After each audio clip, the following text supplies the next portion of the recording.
If I had to describe myself in terms of how I would differentiate myself from other natural providers, I'd be considered a functional medicine provider that specializes in endocrine disorders. We know that the vast majority of ailments in the Western world are chronic lifestyle-induced diseases. We don't suffer largely from infectious type diseases like malaria or cholera, things like that.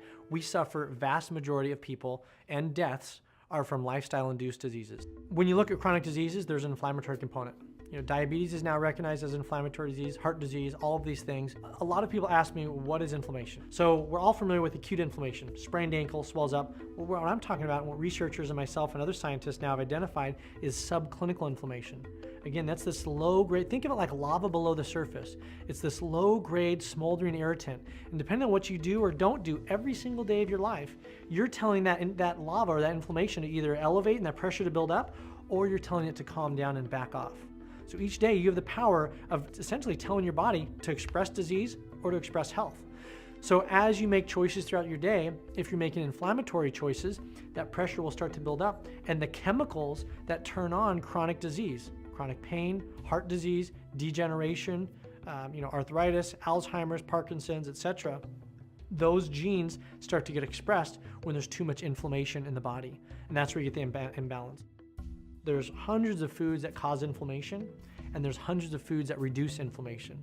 And so if you switch that balance, then you can have a massive impact on your health. And also today, our society is very sedentary, and we know that's a huge aspect. We sit more than we should. We don't exercise as much as we should. We don't get as much sunlight as we should. The air quality that we get isn't as good as it should be. Even getting too little sleep, we know, can raise inflammatory mediators, such as cytokines and prostaglandins and things like that. So when you look at all these inflammatory chemicals in the body, look at all the things throughout the day that reduce that.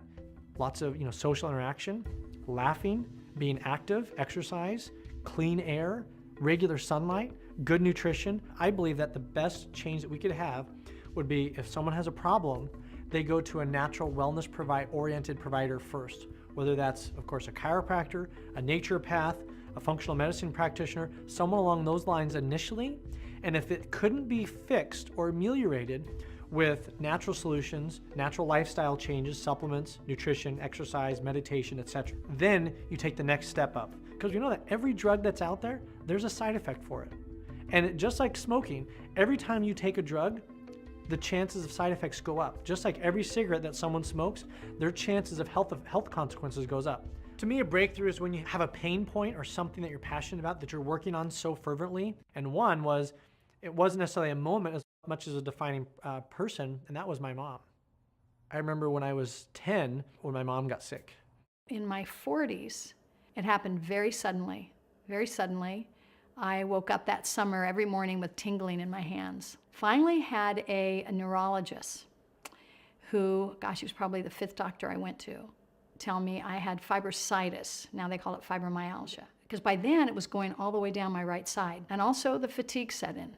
I was very tired, so I didn't know what was wrong with me. All my pain that had been on my right side appeared on my left side. That time in our life of, what's wrong with mom? Mom's sick and there's no answers was hard for our family. Yeah, I remember, so my mom was really super active back when I was younger. And then really about overnight, my mom was diagnosed with fibromyalgia. My mom went from being full-time school teacher, playing with me and my brother out in the woods, building this house from the ground up, to being bedridden. And that was really tough because our mom kind of disappeared at that point. Meanwhile, we'd come home from school and there'd be a little number by the TV and say, well, depending on where that number was, whether mom was, checked out, or if she was able, we could go up and bother her or wake her up or interact with her that day. Sometimes when the numbers were high, it was like, well, yeah, we're not going to see mom tonight. And that was really tough.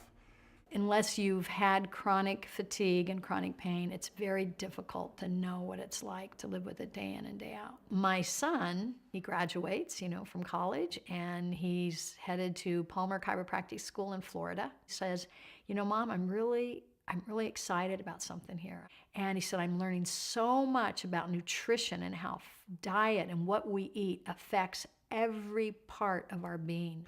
Thad called her up one evening and was like, Mom, I think this is it. Like, I think I found what this is all about. And he started talking about inflammation and diet.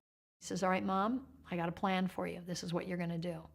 So he said, well, I'm going to start sending you some literature, sending you some things to read, because I really want you to educate yourself. But in the meantime, Mom, I'm not going to eat these foods. After about the end of 30 days, I thought, okay, I'm back to where I was and maybe even a little bit more energy. So now I started keeping logs, and I could see that slowly my energy was improving. 6 months later, I'm still doing it, and I'm feeling better. I'm sleeping better at night. And I remember after, at one point, saying to him on one of the phone calls, you know, I just realized I haven't had a migraine headache. I haven't had a migraine headache like in a couple of months. I used to get them several times a month. Well, now I didn't have them. And that was great. So I started just seeing that this really was working.